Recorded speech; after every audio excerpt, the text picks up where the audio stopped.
High friends, ఈరోజు match number 3 Kolkata Knight Riders versus sun Risers Hyderabad Eden గార్డెన్స్లో జరుగుతుంది. మరి ఈ మ్యాచ్ ప్రివ్యూ గురించి ఇప్పుడు డిస్కస్ చేయడానికి నేను ముందుకు వచ్చాను. హెడ్ టు హెడ్ చూసుకుంటే రెండు టీమ్స్ కలిపి 25 టైమ్స్ అయితే 16 టైమ్స్ కేకేఆర్ విన్ అయింది, 9 టైమ్స్ మాత్రమే సన్ రైజర్స్ హైదరాబాద్ విన్ అయింది. అందులో ఈడెన్ గార్డెన్స్ తీసుకుంటే 9 మ్యాచెస్ ఈడెన్ గార్డెన్స్లో అయితే 6 మ్యాచెస్ కేకేఆర్ విన్ అయింది, 3 మ్యాచెస్ మాత్రం సన్ రైజర్స్ విన్ అయింది. అందులో మీకు తెలుసు ఒకటి ఫేమస్ విన్ 2018 క్వాలిఫైయర్ 2, అలాగే ఇంకో మ్యాచ్ వచ్చి last year Harry Brook century కొట్టాడు, అది ఈ 2 మ్యాచెస్ సన్ రైజర్స్ ఈడెన్ గార్డెన్లో విన్ అయింది. రీసెంట్ ఫామ్ చూసుకుంటే coming to the playing eleven, very interesting playing eleven ఉంది రెండు టీమ్స్కి కూడా. ఫస్ట్ మనం Kolkata Knight Riders playing eleven చూద్దాం. ఫిల్ సాల్ట్ ప్రజెంట్ T20 ఇంటర్నేషనల్లో నెంబర్ 2 ర్యాంక్లో ఉన్నాడు, మన నెట్వర్క్ నెంబర్ 1 ర్యాంక్లో ఉన్నాడు. ఫిల్ సాల్ట్ వచ్చేసి ఇప్పుడు రిప్లేస్మెంట్గా వచ్చిండు. యాక్చువల్గా హరీ బ్రూక్కి రిప్లేస్మెంట్గా జాయిన్ అయ్యిండు. కేకేఆర్కి హ్యూజ్ ప్లస్ అని చెప్పాలి. రీసెంట్గా T20స్లో సెంచరీస్తో కుమ్మేసిండు. Venkatesh Iyer as usual opening pair మీరు చూస్తున్నారు, నేను సైడ్కి ఓపెనింగ్ పేర్ పెడతాను. నెక్స్ట్ వచ్చేసి 1 down Shreyas Iyer, Nitish Rana and interestingly నేను అనుకుంటున్నాను మనీష్ పాండేని మాత్రం టీంలో ఖచ్చితంగా తీసుకుంటారు for 4th or 5th batting అని నేనైతే అనుకుంటున్నాను. ఎందుకంటే మీకు తెలుసు Manish Pandey over the years చాలా రోజులు కోల్కతా నైట్ రైడర్స్కి 1 డౌన్ అండ్ 2 డౌన్లో ఆడాడు. చాలా ఇయర్స్ తర్వాత మళ్ళీ కంబ్యాక్గా మళ్ళీ కోల్కతా నైట్ రైడర్స్ టీంలోకి మళ్ళీ వచ్చాడు. సో ఈరోజు ప్లేయింగ్ లెవెల్ అతను ఉండే ఆ ఛాన్స్ 100కి 100% ఉంది. ఆ తర్వాత మీకు తెలుసు Andre Russell, the explosive bomb Andre Russell, then Rinku Singh, the latest sensation. Last year IPL నుంచి కూడా రింకు సింగ్ ఈ 1 yearలో రింకు సింగ్ ఏ రేంజ్లో పాపులర్ అయ్యారో మీకు తెలుసు, ఫినిషింగ్ కూడా ఏ రేంజ్లో చేస్తున్నాడు మీకు తెలుసు.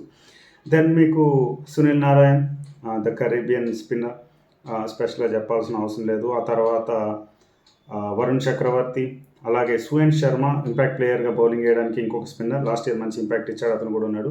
ఇక ఫాస్ట్ బౌలర్స్ విషయానికి వచ్చేస్తే Mitchell Starc, the Australian pacer Mitchell Starc after 9 years అతను మళ్ళీ ఐపీఎల్ ఆడుతున్నాడు first time.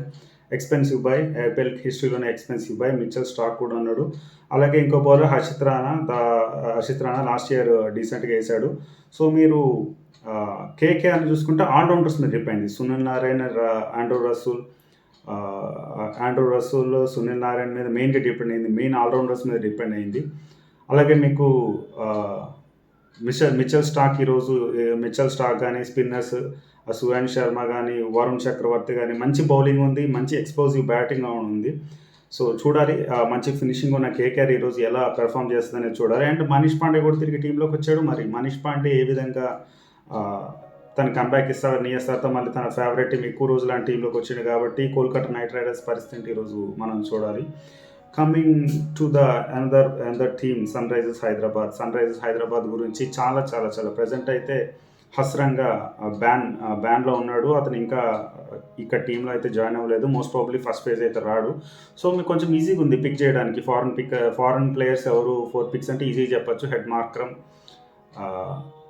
Markram, Pat Cummins, క్లెసెన్, చాలా ఈజీ చెప్పొచ్చు. బట్ స్టిల్ కొంతమంది ఫీల్ అవుతున్నారు వై నాట్ ఫిలిప్స్, మనకి కొంచెం కింద ఫినిషింగ్ దగ్గర కొంచెం ల్యాగ్ ఉంది, అబ్దుల్ సమద్ పెర్ఫామ్ చేయలేకపోతున్నాడు. అలాగే ప్యాట్ కమిన్స్ కూడా ఆల్రౌండర్ అయినప్పటికీ 100% మనం అతను ఫినిషర్గా అయితే వాడుకోలేదు. Same with Washington Sundar.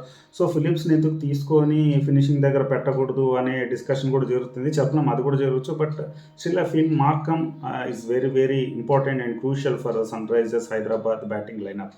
మీరు ఒకసారి బ్యాటింగ్ లైనప్ చూస్తే Travis Head, the world cup sensation, మీకు తెలుసు మన ఇండియా మీద సూపర్ ఆడాడు, ఇండియా పిక్చర్స్ మీద సూపర్ పెర్ఫామ్ చేశాడు. Travis Head plus Abhishek Sharma ఆడతారు ఓపెనర్స్గా. కొంతమంది అంటారు అదేంటి ఇద్దరు left hand combination, left hand right hand combination ఉంటే బాగుంటుంది కదా అంటారు. బట్ దట్స్ నాట్ కరెక్ట్ అండి. ఎందుకంటే సన్ రైజర్స్ హైదరాబాద్ హిస్టరీ చూసుకుంటే శిఖర్ ధవన్, డేవిడ్ వార్నర్ చాలా ఇయర్స్ ఓపెన్ చేశారు. వాళ్ళ పేరు ఎలా ఉంటుందో మీకు తెలుసు. ఆల్మోస్ట్ వాళ్ళ పేరు అయిపోయిన తర్వాత మనకు ఓపెనింగ్ మళ్ళీ బెస్ట్ ఓపెనర్స్ మళ్ళీ దొరకలేదు. ఓన్లీ బేర్స్టో ఒకటి మధ్యలో పెర్ఫామ్ చేసి, సాహా ఒకటి పెర్ఫామ్ చేసి, ఆ తర్వాత మీకు తెలుసు కన్సిస్టెంట్గా ఓపెనింగ్ పార్ట్నర్షిప్ అనేది సన్ రైజర్స్ కుదరలేదు. So most probably David Warner ప్లేస్ని హెడ్ భర్తీ చేస్తారని నేను అనుకుంటున్నాను. 1 డౌన్లో యాజ్ యూజువల్ రాహుల్ త్రిపాఠి తర్వాత మార్క్రమ్ తర్వాత క్లసెన్ తర్వాత ఫినిషింగ్గా ఇంపాక్ట్ ప్లేయర్గా సమత్ తర్వాత Washington Sundar, Pat Cummins. So team is full of allrounders. Even మనం ఫిలిప్స్ని తీసుకున్న బౌలింగ్ వేస్తాడు, మార్కన్ బౌలింగ్ వేస్తాడు, అభిషేక్ శర్మ కూడా బౌలింగ్ వేస్తాడు. ప్యాట్ కమిన్స్ ఇట్లా so many bowlers, too many bowlers ఉన్నారు కాబట్టి మనకి భూవీ నట్టు ఫాస్ట్ బౌలర్స్ కింద, ఓన్లీ స్పెషలిస్ట్ బౌలర్స్ కింద భూవీ నట్టు, మార్కండే అనుకుంటున్నాను. ఈవెన్ మార్కండే ప్లేస్లో కూడా జయవేద్ సుబ్రమణ్యన్ టీఎన్పిఎల్ మంచి మిస్టరీ స్పిన్నర్, ఇతను కూడా ప్లేయింగ్ లెవెన్లో పెట్టే ఛాన్స్ ఉంది.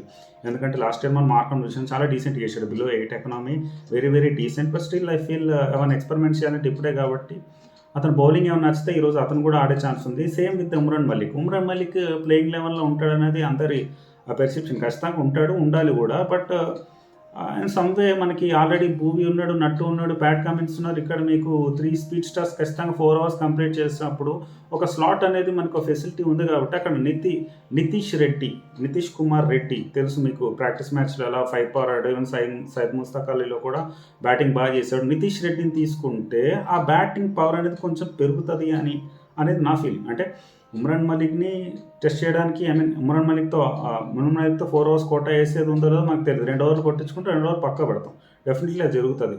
సో అప్కమింగ్ మ్యాచెస్లో ఉమ్రాన్ మలిక్ని మనం పెద్ద పెద్ద ఫాస్ట్ ట్రాక్స్ మీద యూజ్ చేసుకోవచ్చు. బట్ నితీష్ కుమార్ రెడ్డిని యాడ్ చేసినప్పుడు ఒక వాల్యూ వస్తుంది. ఫర్ ఎగ్జాంపుల్ ఈడెన్ గార్డెన్స్ కాబట్టి మోస్ట్ ప్రాబబ్లీ చేజింగ్ చేస్తే బాగుంటుంది. సో చేజింగ్ చేస్తున్నప్పుడు ఒక ఎక్స్ట్రా బ్యాటర్ కావాలి కాబట్టి ఖచ్చితంగా నితీష్ కుమార్ రెడ్డిని తీసుకుంటే బాగుంటుంది అనేది నా ఫీలింగ్. బట్ మనం చెప్పలేం జరుగుతుంది. మార్కన్ ప్లేస్ ఆఫ్ ఫిలిప్స్ తీసుకోవచ్చు, మార్కండే, సుబ్రహ్మణ్యం, ఎవరో చెప్పలేం. Next same with Umran Malik గారు, నితీష్ కుమార్ రెడ్డి ఎవరు తీసుకుంటారో చెప్పలేదు. బట్ ఇంట్రెస్టింగ్ పిక్స్ ఉంటాయని నేను అనుకుంటున్నాను. ఖచ్చితంగా మార్కం అయితే టీంలో ఉండాలని నేను కోరుకుంటున్నాను. బౌలింగ్ డిపార్ట్మెంట్ కొంచెం వీక్ అనిపించినప్పటికీ, అంటే వీక్ అంటే అందరూ సూపర్ వెటరన్స్ ఉన్నారు. నటరాజన్, భూవీ ఉన్నాడు. లాస్ట్ ఇయర్ మనం కరెక్ట్ పెర్ఫామ్ చేయలేదు కాబట్టి ఇయర్ కొంచెం వరీయింగ్ అనిపిస్తుంది. But still the kind of track in hidden gardens ఎప్పుడు లాస్ట్ ఇయర్ ట్రాక్ రికార్డ్ చూసుకుంటే 7 మ్యాచెస్లో 4 ఫస్ట్ బ్యాటింగ్ చేసిన వాళ్ళు, 3 సెకండ్ బ్యాటింగ్ చేసిన వాళ్ళు ఉన్నారు. కానీ హిడెన్ గార్డెన్స్ అనేది ఒక మిక్సర్ కైండ్ ఆఫ్ అంటే ఖచ్చితంగా చేజింగ్లోనే, ఇప్పుడు అహ్మదాబాద్ అయితే ఖచ్చితంగా చేజింగ్లోనే విన్ అవుతాం అన్లెస్ మనం బ్యాటింగ్ కొలాప్స్ అయితే తప్ప, టీం అవతల చేయలేకపోతే తప్ప. కానీ అలా మనం ఈడెన్ గార్డెన్స్ చెప్పలేం. So mixed kind of pitches ఉంటాయి. స్పిన్నర్స్కి బాగా అనుకూలం ఉంటుంది. మీకు తెలుసు రషీద్ ఖాన్ సెన్సేషనల్ బౌలింగ్ వేసేవాడు ఈడెన్ గార్డెన్స్లో ఉన్నప్పుడు. సో స్పిన్ పాయింట్ ఆఫ్ వ్యూలో చూసుకున్నప్పుడు మనకి వాషింగ్టన్ సుందర్, మయాంక్ మార్కండే ఆర్ సుబ్రహ్మణ్యన్, కావాలంటే అభిషేక్ శర్మ వేస్తాడు స్పిన్, మార్కరమ్ వేస్తాడు స్పిన్. సో మంచి స్పిన్ బ్యాకప్ ఉంది మనకి, మంచి స్పిన్ టాలెంట్స్ ఉన్నాయి. ఈవెన్ షాబాజ్ అహ్మద్ ఫైనల్ 11లో ఉండకపోవచ్చు మోస్ట్ ప్రాబ్లీ. ఎందుకంటే వాషింగ్టన్ సుందర్కి అతని బ్యాకప్ మాత్రమే, మెయిన్ ప్లేయింగ్ లెవెన్లో అయితే ఉండకపోవచ్చు. ఎందుకంటే ఇద్దరు సేమ్ కైండ్ ఆఫ్ బౌలర్స్, అంటే ఎకనామికల్గానే వేస్తారు. Washington Sundar and Shahbaz Ahmed they are not the wicket takers, only economical spells మాత్రం వేస్తారు.